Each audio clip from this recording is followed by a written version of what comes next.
Good evening, everyone. And Miss, we are here to sample our report. Our report is all about realism. Okay, next. What is realism? Realism is an artistic movement that emerged in France in 1840s around the 1848 revolution. Realists rejected romanticism, which had dominated French literature and art since the early 19th matter and the exaggerated emotionalism and drama of the romantic movement. It's going to be so, realistic rejected romanticism, but first of all, what is their differences?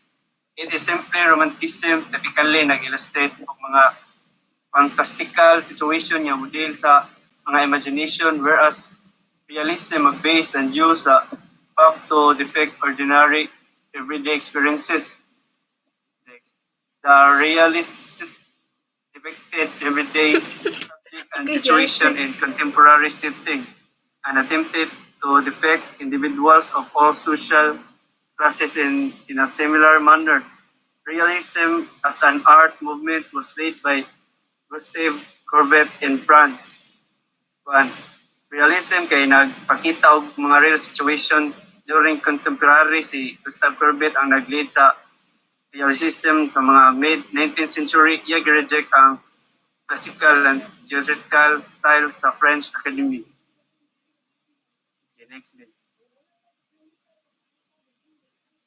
Realism and founder, mana siya founder sa realism? Gustave Courbet, mana siya?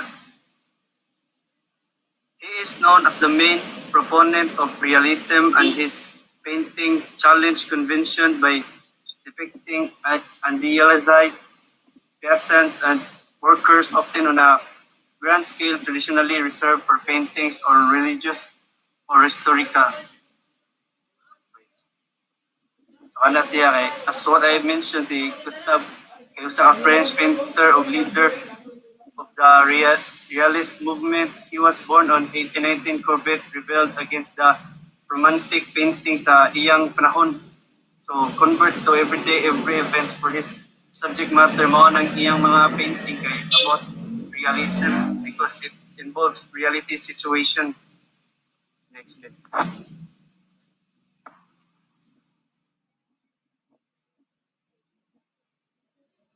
His groundbreaking painting, a burial at Ornans and the Stonebreaker, depicted ordinary people from his native region. Both painting done on huge canvases that would typically be used for his history painting. But si Gustav was known as father of realism, and iyang mga painting kay wala ra pirmi nga illustrate og scene sa everyday life pero nagpakita sa do specific religious and social significance. One of Courbet's example is what we can see in the third picture. That painting is titled The Meaning of Bonjour Conchar Courbet. As what we can see, ang painting kay express ang collector's appreciation of the genius of the Courbet is made by an oil canvas. Okay, next bit.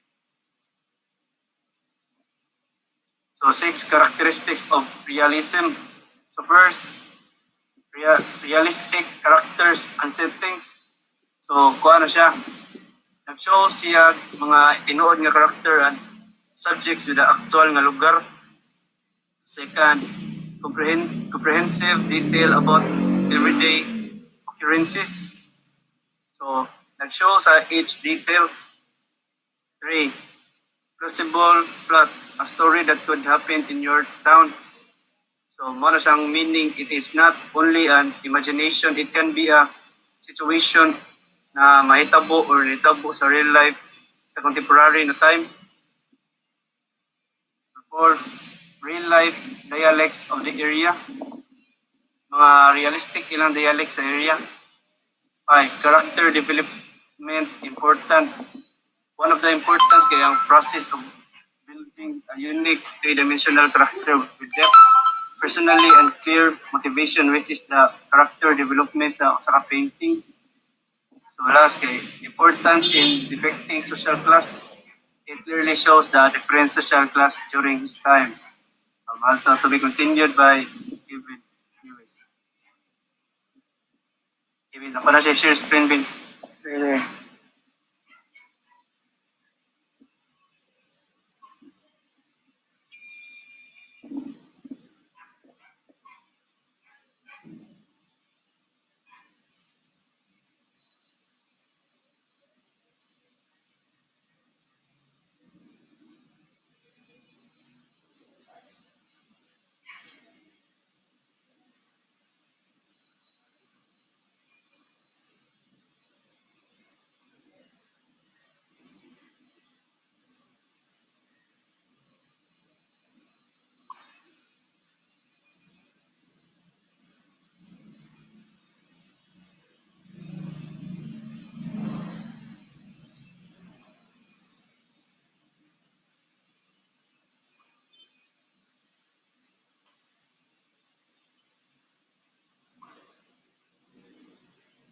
so I will continue our report.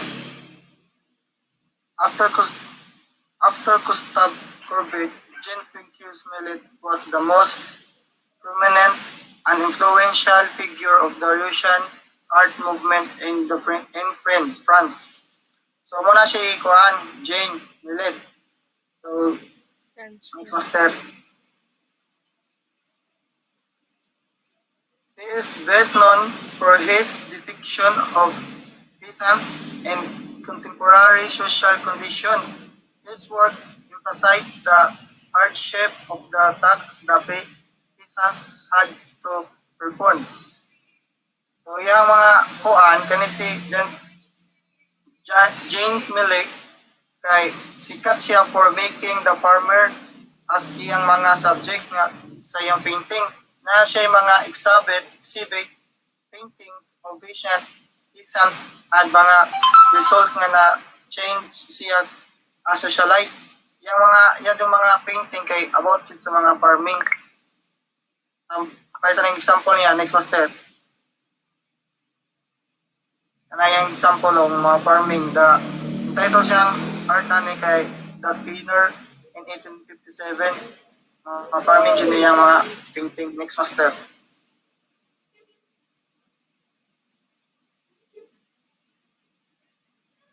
Next is Ilya Yevimovic Repin.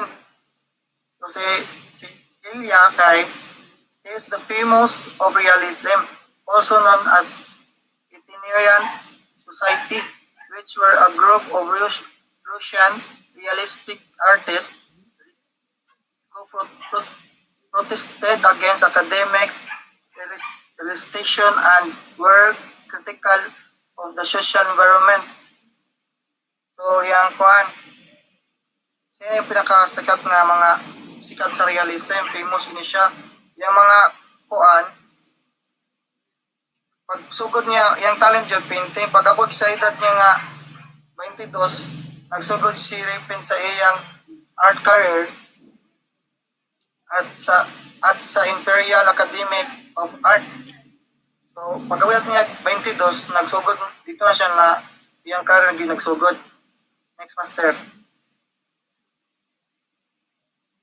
Their work are categorized under social realism, a genre which draws attention to the everybody condition of the working class and the poor, and in critical social structures that lead to this condition. So, yung mga art project nabilong sa mga social realism, mga kuan, daghan mga tao. Ang kanang mga social jud ba? Next master. Kasi na yung mga artwork. Mga kaning. Mga social. Yung title pa na yung artwork kay Birds, Colors on the Volga in 1870. Na, next master.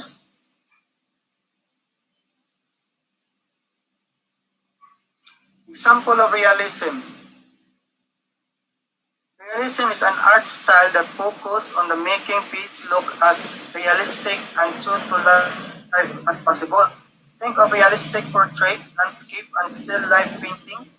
For some great example of realism, check out Seek out artists like Gustav Corbett, Winslow, Homer, Edward Ment, and Rinban. Next master. So, example nila is kuan sa nini artist nga si Edward Ment. Next master.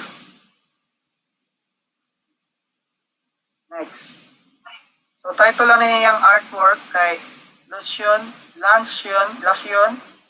on the Grass exhibit at the Salon des Refugees of 1863 did so within the rendering of a pair of well-dressed Parisian days entertaining two women, one naked and one semi-naked at a outdoor picnic. So, based na yung painting, nag-picnic pero napoy nag-naked siyang kuan sa likod, napoy semi-naked mo na yung kuan all about sa yung painting.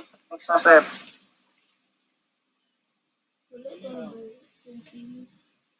So next artist is si Winslow Homer. Snap the Wind in 1872. Mga title sa iyang painting. One of Homer's most famous painting present modern views with a bit of a conundrum. It appears as a simple and idyllic scenes with a line of young boys holding hands and running at top speed across a field of grass. Render in the impossibly bright kindly green sprinkled with winds flower of various hues. So kanayang mga painting kay kuan. Na yung bata nga mga nagpunita yung mga kamot, yung mga green nga mga kuan, napay mga bulak-bulak mo ay pasabot siyang kuan nga kuan siyang painting. Next master.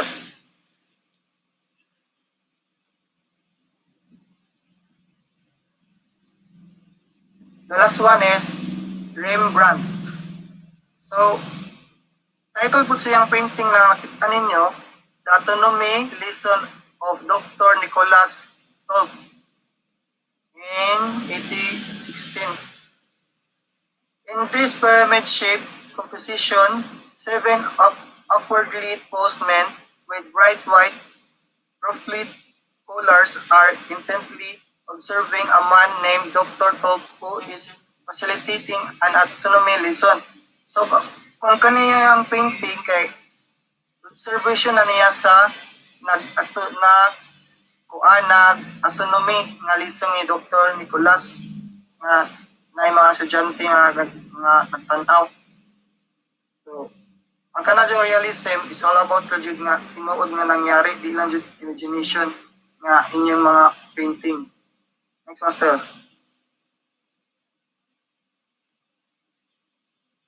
And that's all. Thank you.